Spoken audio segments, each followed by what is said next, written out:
I'm going to speak on Revelational, Rupture, Reading Trauma and the Phenomenology of Levinas. I'm currently associated with LST in St. Mary's University, and also have an affiliation with University of Kent in terms of research. And I was really interested in what Richard was talking about in terms of ipseity, even though my question was very unnuanced and blunt. It's something that I think Levinas really takes up in his reading, though he reads it differently. So I'm going to be discussing that today. So I'm going to start with this quote: "Recovery, let it be, it is the recovery of a population of the bits and pieces of a body." And this is a quote that comes out of a reading of trauma in a book that's really looking at trauma and genocide. But I'm going to be looking at different readings of trauma and how Levinas actually can help us to account for the ambiguity of this experience. So Paulina Reyes and Alejandro Reyes tell us that the need for new ideas about trauma is certainly arguable, as so much has already been written on the subject. Indeed, people a lot closer to the experience than myself have already written incredible accounts of the experience. So what possible role could philosophy have in an oversaturated discourse popularized and sprinkled over the current realities as an ambiguous reference for something that we should already comprehend and assume appropriate responsibility for? Reyes and Reyes suggests that it is precisely in the midst of this plethora of thought that we need new perspectives. We need a kind of re-seeing of a concept that appears in becoming so embedded in our common discourse, incredibly ambiguous, as well as incredibly close. Reyes and Reyes write that we are currently confronted with a situation where trauma suffuses everyday reality. We are even more aware of the poignancy and the opaqueness of this statement in the midst of our current experiences with COVID lockdowns and large-scale mortalities and sickness, mass starvation in Yemen, coupled with Black Lives Matter protests of intergenerational abuses across the globe. They write, "We wonder if we are not reaching a point of social saturation, making it legitimate to ask, has the eruption of the unexpected, the pathogenic, become the norm to the point of rendering the very concept of trauma meaningless? Or the converse of this idea, are we immersed in traumatized societies within which individual trauma needs to be made distinctive?" I would respond to the two questions with this: in trying to make the generalized experience of trauma distinctive, we have problematically adopted a totalizing definition of victimhood. As such, the subjective experience of trauma has become a theoretical object, which renders the actual experiences of trauma opaque. I propose that it is exactly here that philosophy can enter in and reclaim the legitimate ambiguity of trauma while assuming appropriate responsibility by trying to understand how trauma is lived in the particular life. Trauma requires us to journey into the subjective experience of the person. What constitutes trauma as a diagnosis requires grappling with how it is lived out in the everyday encounters and events of being human. Using philosophy as a way of engaging with the world, the structures and function of each trauma approach become malleably conversational with one another. In my research, and I've worked extensively with people with who are survivors of sex trafficking, I found that the discourse of what it is to live trauma, there's a natural conversation about embodiment and relationality of bodies. And I could use Merleau-Ponty for this because of his embodiment, and I've looked at him, and as well as Ricoeur's carnal human hermeneutics, but I really want to concentrate on Levinas today. So I think that the phenomenology offers tools that are used to explore the body, and that can be an effective way to discuss the physical and the mental aspects of embodied trauma. I'm particularly interested in the thinking of Emmanuel Levinas and his understanding of the embodied and relational subject. For psychiatrist Bessel van der Kolk, the experience of trauma is not only psychological, but also physical. Living trauma involves the whole self. It is a particular way of experiencing ourselves as living because, unlike the quote-unquote normal experiences of sense-making and order that we generally encounter, traumatic experience ruptures this lived framework and leaves us searching for ways to recuperate the pieces, which is what that original quote references. Van der Kolk writes that the essence of trauma is that it is overwhelming, unbelievable, and unbearable. Each patient demands that we suspend our sense of what is normal and accept that we are dealing with a dual reality, the reality of a relatively secure and predictive present that lives side by side with a ruinous, ever-present past. Here, Van der Kolk motions to the interesting experience of time and atemporality that trauma brings. He is also interested in how the traumatic experience differs from our experience of something that is defined as normal or homogeneous. In this paper, I'm not so interested in the essence of what trauma is as how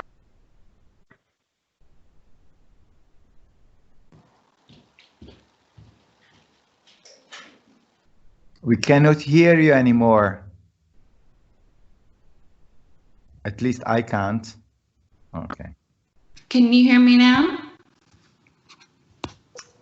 Now Okay. it's Yes, fine. yes. Okay. It seems your microphone Okay. was muted for a second. Muted. Okay, so I want to use phenomenology as my method, seeking to existentially engage with how trauma is lived. Existential phenomenology, as it is used here by people such as Brown Golden and Bettina Bourgeot, concerns itself with the life of consciousness.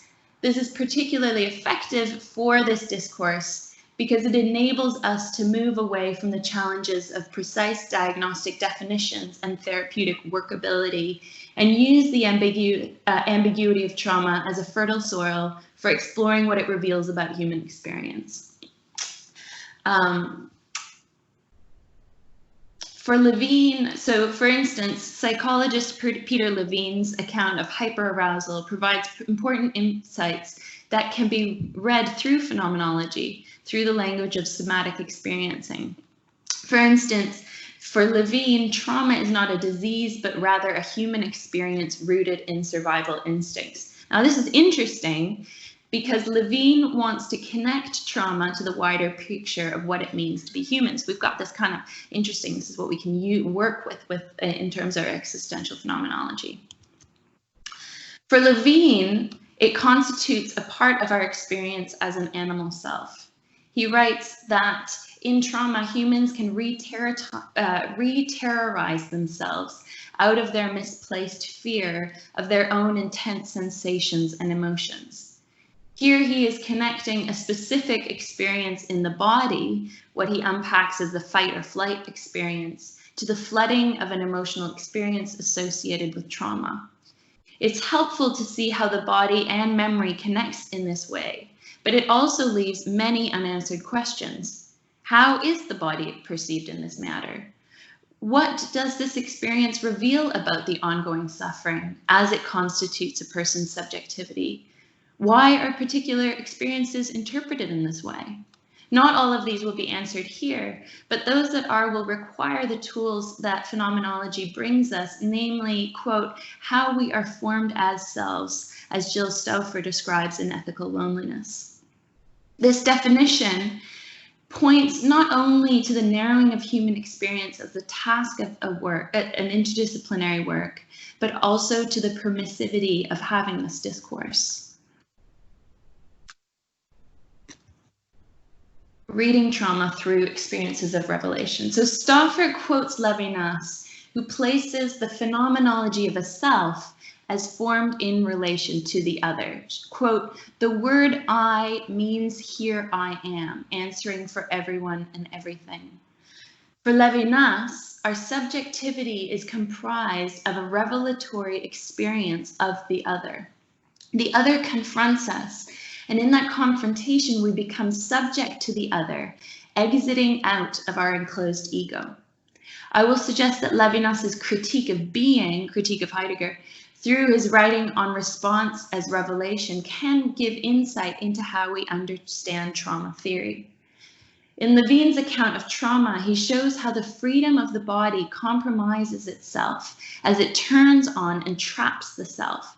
Fear, he writes, both greatly enhances and extends mobility and also makes the process of exiting immobility fearful and potentially violent. The traumatized self, he suggests, lives through different experiences in the body. In some instances, it reveals itself in an immobilized state, whereas on other occasions, the individual might act out violently.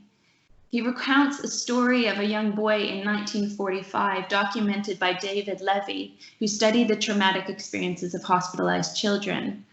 Quote, "The doctor tells me that everything is okay, the knee is fine, but everything is not okay for the boy waking up in a drug-induced nightmare, thrashing around on his hospital bed, a sweet boy who never hurt anyone, staring out from his anesthetic haze with the eyes of a wild animal screaming, 'Am I alive?'"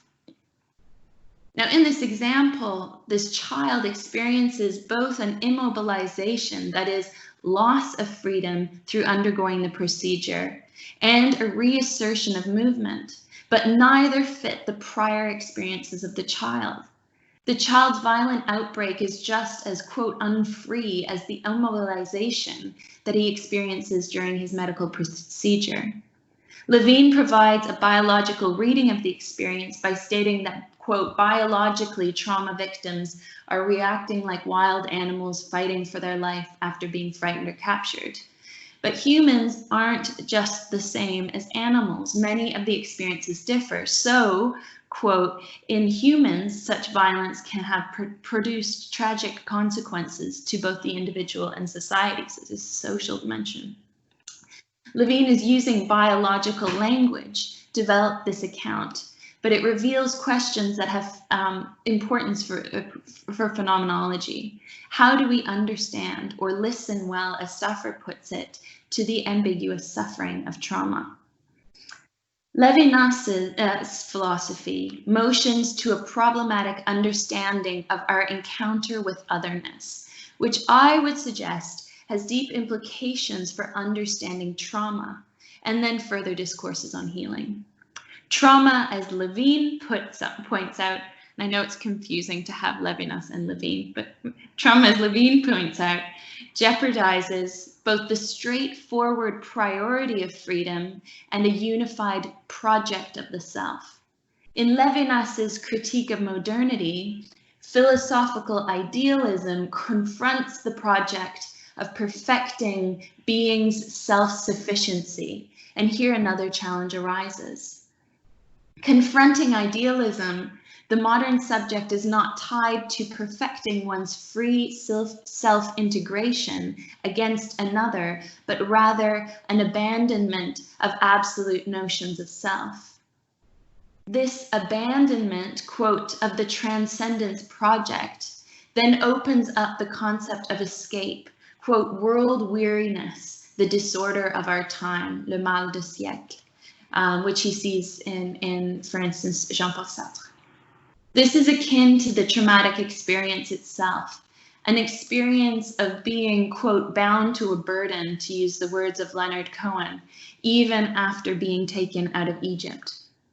The modern autonomous self, like Levine's traumatized boy, quote, feels liable to be mobilized in every sense of the term beyond the event.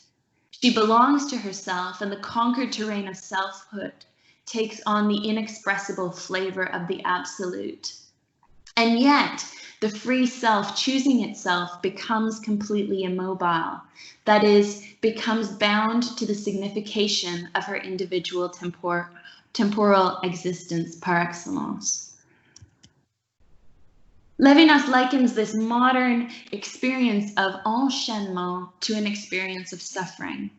He states that, quote, in the identity of the I, moi, the identity reveals its nature as enchainment, for it appears in the form of suffering and invites us to escape.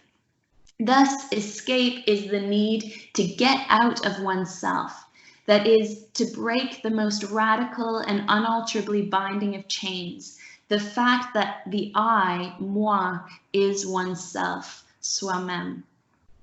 This enclosed ego contrasts with the revealed other who breaks into our enclosure and calls us out as subject. Ward reminds us that Levinas wants to situate ethics beyond ontology, that is, beyond systems of abstract being. But the reading of Revelation, and this kind of word that he uses for this is revelation, brings the concept beyond the theological and anthropological grammar into a relation with profound ethical consequences. This true humanity, quote unquote, Levinas describes as a calling into question of my ego, which ruptures isolation and brings the self as subject into a relationship, quote, with a reality distant from my own reality, without this distance destroying this relation, and without this relation destroying the distance. The relation to the other constitutes my very subjectivity, meaning that this relation is transcendentally prior to any account of being. Ward reminds us that it is distinct from ontology because ontology reduces, quote, the other to the same by interposition of a middle and neutral term that ensures the comprehension of being. For Levinas, there is no middle term. The other is otherwise than being, alter or other to us, and what we experience as familiar. Coming from beyond us, but occupying our consciousness and embodiment, the other calls, quote, into question my spontaneity. This means, Levinas suggests, that the history of the human, quote, is worked over by ruptures of history, in which the other constantly breaks into our enclosed self, invoking us as subject. This relation of alterity is asymmetrical, revealing an other beyond a being that we can reduce to our comprehension through a middle term or a theory or generalization. Now, it is in this space that he brings his experience of subjectivity as being for the other. For Levinas, our experience of subjectivity does not rest in our ability to choose ourselves according to an ideal integration or to know ourselves according to any theory. Rather, subjectivity rests solely in the prior relation where the other reveals herself to me and calls me out of my enclosed ego. The, quote, chains of being are ruptured by the call of the other outside of myself. Levinas suggests that in this need to escape the suffering of the I, a primordial reorientation of philosophy is required. Quote, it is a matter of getting out of being by a new path, at the risk of overturning certain notions that to common sense and the wisdom of the nations seem the most evident. Who we are as subject is explored through affect. As subject, I am the one who is affected by and thereby responsible for the other. This affectivity, suggests Anderson, reveals that my own vulnerability shows my, quote, own connectedness with the world that I want to believe I have a mastery over or can escape. The pain of affect shows that I am not alone and that the world is not in my control. But this revelation is itself a form of mastery. It's the very constitution of responsible consciousness. Extended in this critique of being is the notion of revelation. The other ruptures the enclosed ego, calling out the self as a subject. John Heaton, in his analysis of Levinas and psychotherapy, reminds us that the other remains completely other to us. This confrontation between the self and the other is not a confrontation of the same, rather it breaks totalizing ways of knowing the other from the outside and requires the other to speak on her behalf. Heaton writes that, quote, the other cannot be subsumed in a system and cannot be reached by a method, however dedicated one is to it. The alterity of the other cannot be understood as a simple self like us. We desire the other without being able to think the other out beforehand. This ruptures both reason and system. The relation to the other as revelation is prior to any systematization of what, quote, the other is. You can also put Levinas's critique of systematization another way. The philosophical challenge of approaching the other through totality is also a critique of ontology's totalization of being, and a very specific reading of ontology via Heidegger, Levinas's interpretation of Heidegger. O'Connor writes, for the ontological model of essential humanity, Levinas substitutes an analysis of relationships, which are non-synchronizable in a unitary mind or consciousness. I cannot possess the other as a language of totality must have us believe, just as we cannot, quote, know the other from the outside.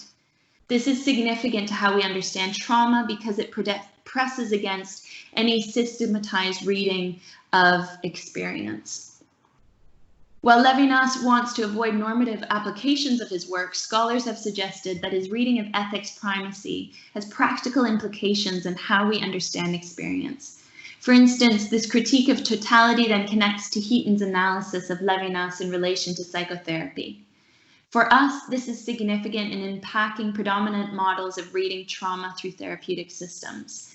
But trauma, according to Levinas, constitutes a part of subjectivity, and he also has a thing or two to say about the systems that try to comprehend it from the outside. Heaton writes that, quote, the problem of the other is crucial in psychotherapy, yet is covered over by most theoretical writings as an endeavor to cure pathology. Now, what Levinas wants to resist is exactly this systematic approach to the other, whilst maintaining the priority of responding to the other's suffering. The other is radically different to the self. The other approaches us in saying, le dire, rather than being comprehended through her past, that is, through the said, le dit. The relation between the self and the other, quote, cuts through relations of power as possession. So Heaton continues to clarify the repercussions of this statement for therapy, writing that in theory, quote, the cured individual and the psychotherapeutic system are simply correlated with each other, because it is the system that defines the cure, and the cure is experienced through the, quote, correct application of the method of cure generated by the system. Levinas shirks any straightforward approach of this other that seeks to comprehend her, which can be understood as a position of power. Rather, he seeks the revelation of the other. Ingrid Anderson writes that Levinas sees humanity, quote, not as not fundamentally for himself, but as for the other, and not driven towards homogeneous, but desirous of the other as not I, or heterogeneity. The response of rupture, bits and pieces of a body, and a recovery of a heterogeneous population. The revelation of the other actually constitutes the very basis of our experience of consciousness and our understanding of trauma. Thanks.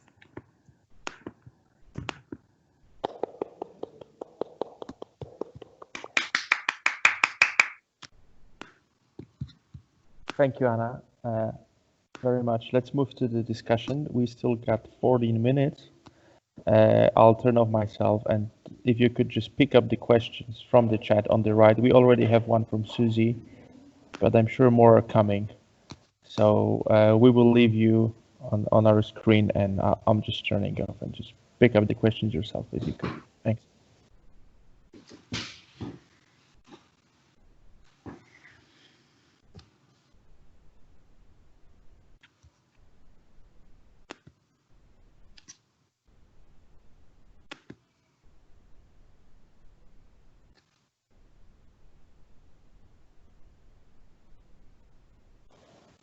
Anna, are you there? Because yeah, can you hear me? Yes, but we can see you. Maybe it would be useful if you turn on the camera as well. Yeah, is that working now? Is that? Yeah, it's fine on my end. We can hear you. Good. we can hear you at least, so that's important. It says that I am not sharing my screen anymore and that the video's on, so hopefully you can see me as well. I can see you. Okay.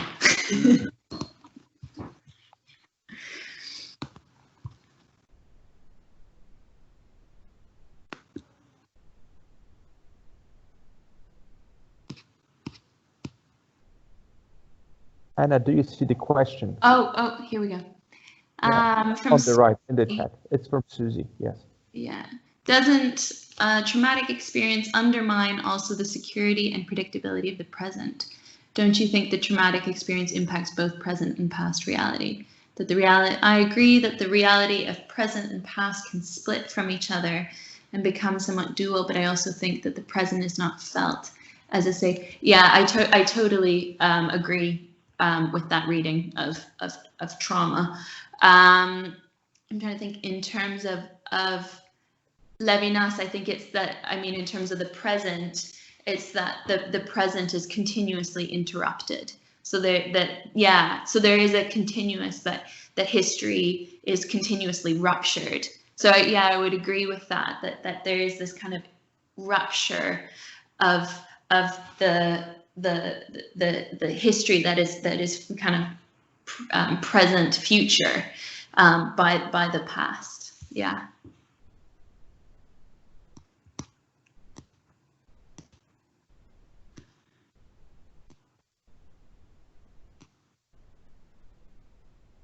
And I think that's one of the things that I find with Levinas is quite challenging, is that within his subject is that actually in becoming a subject, there's a traumatism, which I don't know.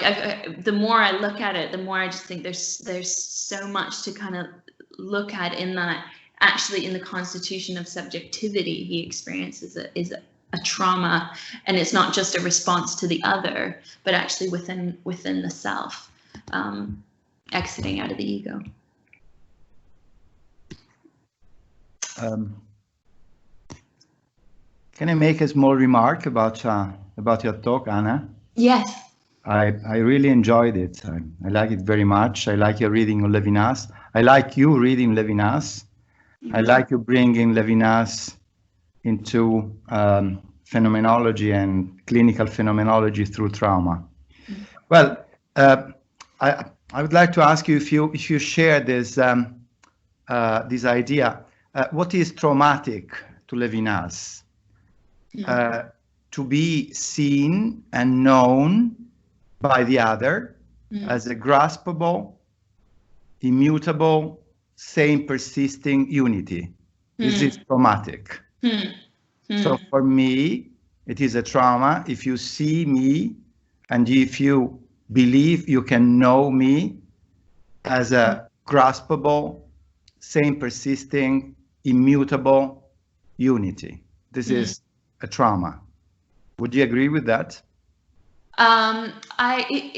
Yes. So I think he uses trauma in two ways. So he uses it as that being an instance of trauma. It can be an instance of suffering, as well as the fact that trauma actually can rupture that experience of enclosure,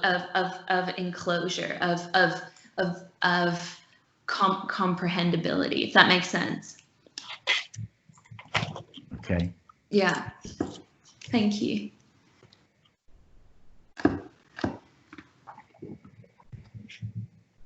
Because I was just thinking in terms of that, because he uses suffering in an interesting way, where he talks about you have suffering as the non-exit.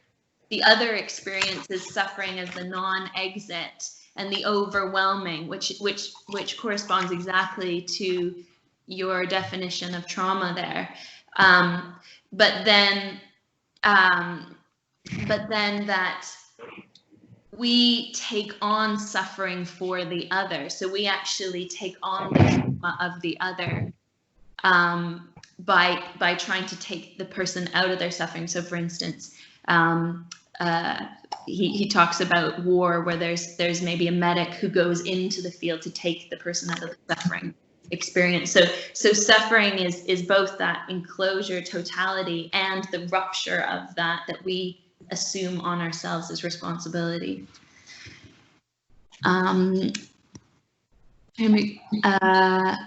Significant amounts of thank you, Richard, for your question.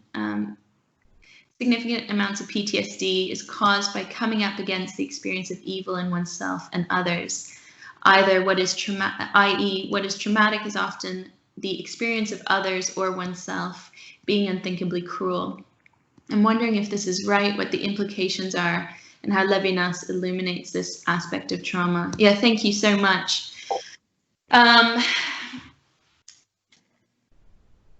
I think it may well tie into just the previous conversation that we just had, in terms of for Levinas, evil always references suffering, and it's a bodied experience. So it's not kind of it's not a moral thing as much as it's a body experience of suffering. And I think that really fits accounts, especially somatic accounts of PTSD.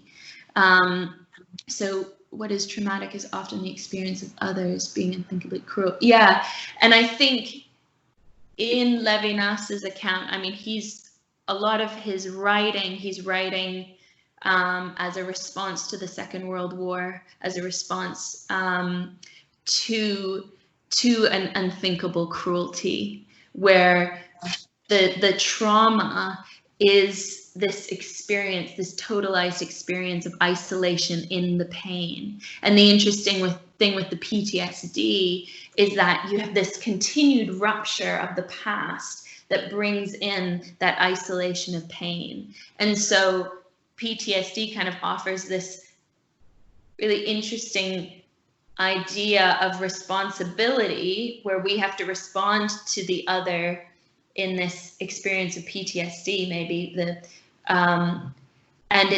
it's a continuous experience of totalization, of non-exit, of suffering. So that I think is particularly fascinating, that it's not just this one-off trauma, but that it continues to happen. There's a continued response. There's a continued response in this towards the other. Thank you. So this is from Susie. Do you mean that trauma creates a closed system of interpretations and meanings from which we cannot escape? That's interesting. I don't know that Levinas says enough on that. I feel like Paul Ricoeur talks more about meaning and interpretation in suffering. So I think I would almost go to him. I don't know that Levinas does that work enough, I would say. For Ricoeur, the kind of hermeneutic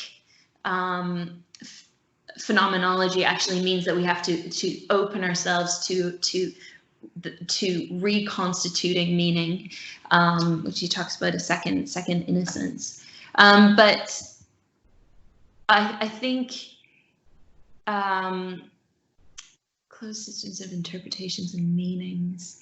I don't know that Levinas, if I'm reading trauma through Levinas, says enough about that. I would go to Ricoeur. I might even go to Merleau-Ponty for more embodied discourse. Yeah, thank you. Racine is thinking how cancer diagnosis impacts both the present and the past and the future simultaneously in traumatizing terms. The rupture concerns the past before diagnosis that becomes distantiated, and simultaneously the future that is from now on lived in the mode of unpredictability. Yeah, even if in reality whatever happens is predictable, but there is a gap between that experience and Levinas's future as the other, right?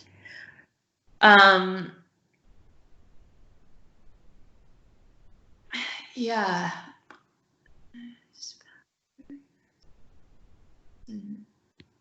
Simultaneous future.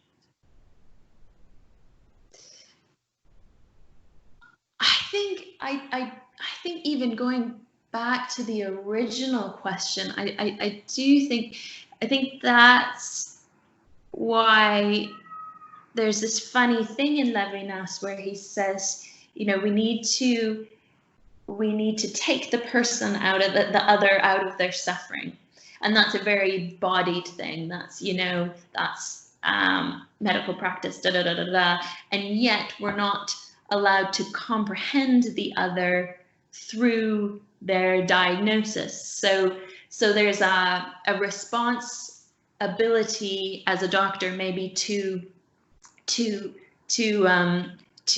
heal this, or to kind of, I don't know, diagnose and assess, and then, you know, work with this patient who has a cancer diagnosis, and yet we cannot comprehend the person through their diagnosis, and the diagnosis will be lived in a completely different way with each person. So they actually reveal the living of their diagnosis to me. So for Levinas, there would be no predictability. That there is a sense of some kind of known. We have some kind of diagnosis, but because of the otherness of the other, they will be continuously rupturing my understanding of their experience of living that diagnosis. I don't know if that does justice to your question. I'm going to think about it a little bit more. Thank you. Alan, could this be seen as an invasion of another, which then is, but simultaneously is not incorporated into self? Yeah, so really interesting. So Levinas in his early works talks about how the other ruptures our ego, so we become subject in relation to the other. And he talks about how this is an act of hospitality. But then later on in his works, Otherwise Than Being, etc., he goes on to say that actually we are taken hostage by the other, which is actually, I mean, is jarring. Being taken hostage by the other. It's almost that the other somehow exerts the kind of ruptures this sense of trauma there. So there is definitely an invasion of the other. There's a rupture of our ego by the other. But we can't, so Levinas distinguishes between need and desire, and so we can't actually incorporate the other into ourselves like we would, you know, a sandwich, because the other is alter and is transcendent.